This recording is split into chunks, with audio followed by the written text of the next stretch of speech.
How's everybody doing today? My name is Steven Rosenberg, this is Ginzburg, and welcome to Marketing Success in Under 10 Minutes.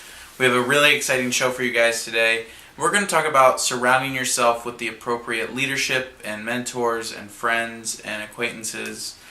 Jean, how are you doing today? I'm doing really well, thanks. And I'm really excited to talk about the topic today because I think there's a saying that you are the sum of the 5 closest people in your life. So it's such an important saying, I believe, that we sometimes forget about it, but it's so true, is that the people who are closest to you are really kind of, you draw so much from it. There's so much osmosis going on that, if they are, if they're people who are good for you in terms of like what you're trying to do and supportive, then yeah, this is awesome. But if they're not as supportive, then you can encounter some issues or some adversity. Cut it out.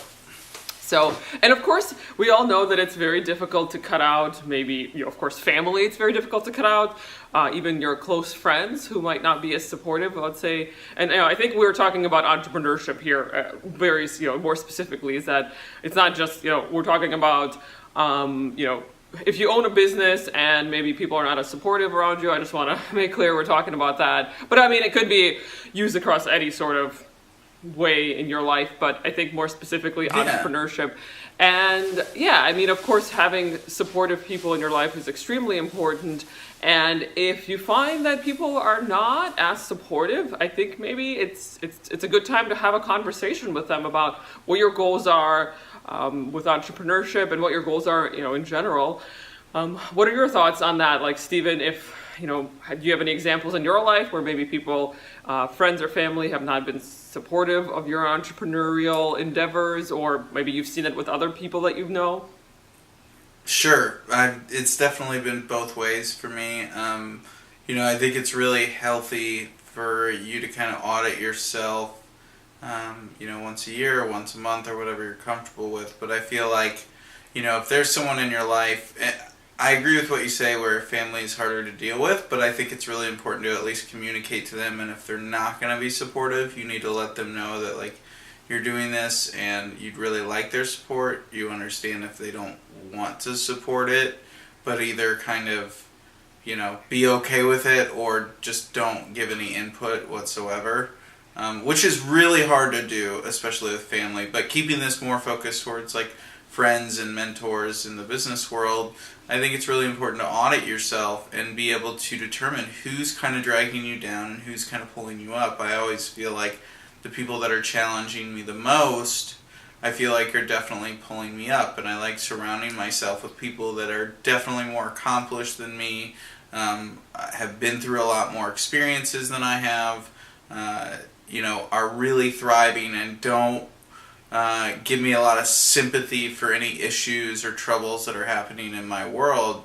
And that's really hard to choose because it's much better to have someone that'll sympathize with you and, help you feel sorry for any issues that you're encountering. But I feel like I really don't develop as much as a person or as an entrepreneur when I surround myself with those people. It just kind of lets me be stagnant and not hold my standards as high as I should. So I think it is important to kind of cycle through and try to hang out with people that are really going to put you up instead of,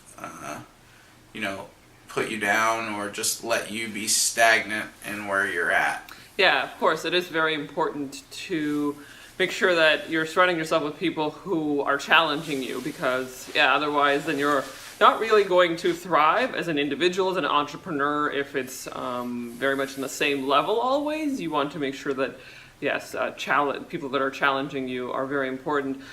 So just to kind of give some really quick ideas, if you're just getting started as an entrepreneur, how do you do that? So a couple of recommendations that I have and that I've actually used in my own entrepreneurial journey is, I would say, go to meetup.com would be probably the easiest and the first thing that you would want to do, and look up entrepreneur or business owners in your area and go to check out some of their meetups, and that would be a good way to get started on meeting other entrepreneurs.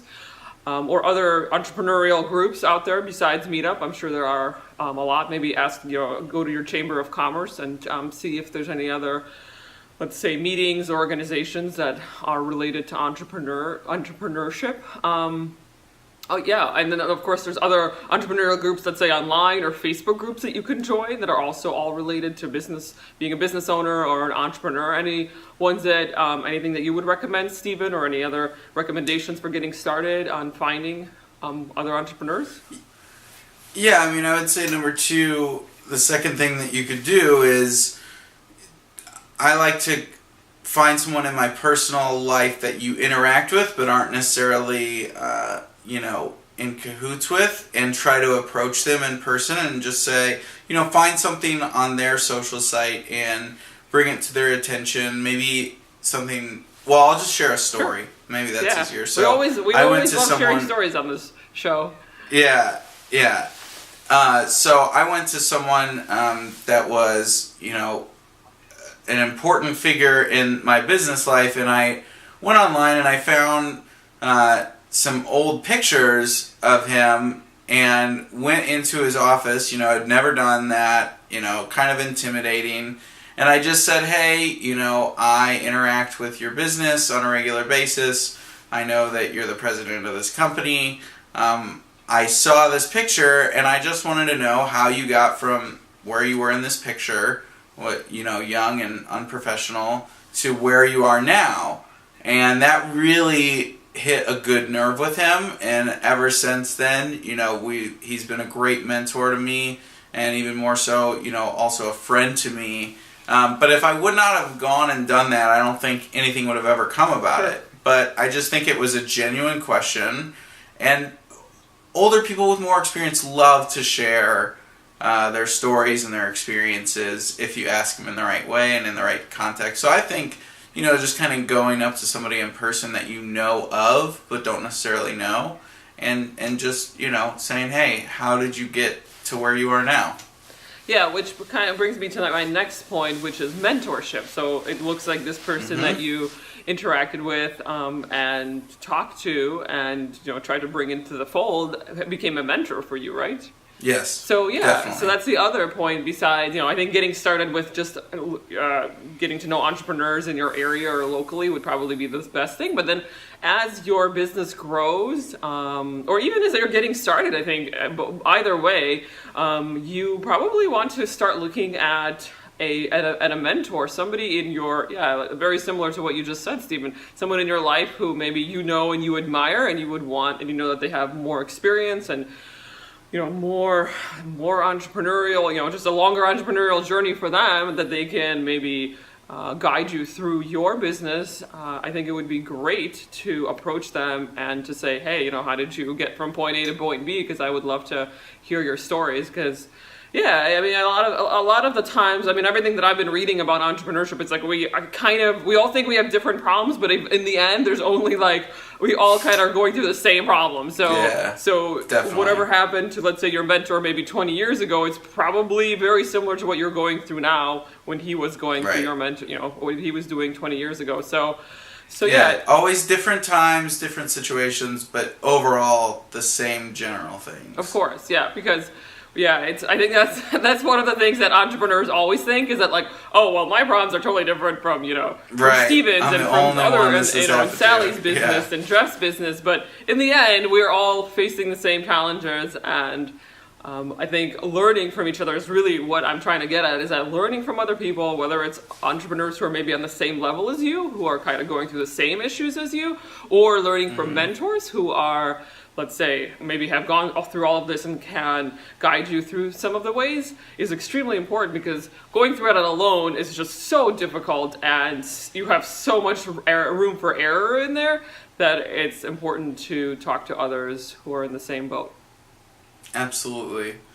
Well, I really enjoyed talking about this, and I think I'll just close out this episode with saying that you've been another person of inspiration to me, Gene, and I know that you've helped me a couple times when I've been in situations, and you've helped me. Well, that's very kind of you, Stephen. So I mean it. I wouldn't say it if I didn't. Thank you. I appreciate that a lot.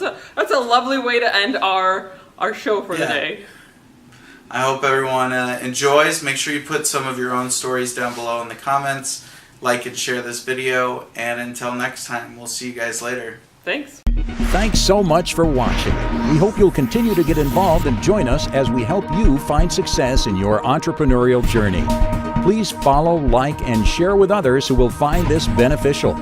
We'll see you on the next episode of Marketing Success in Under 10 Minutes with Stephen and Jean.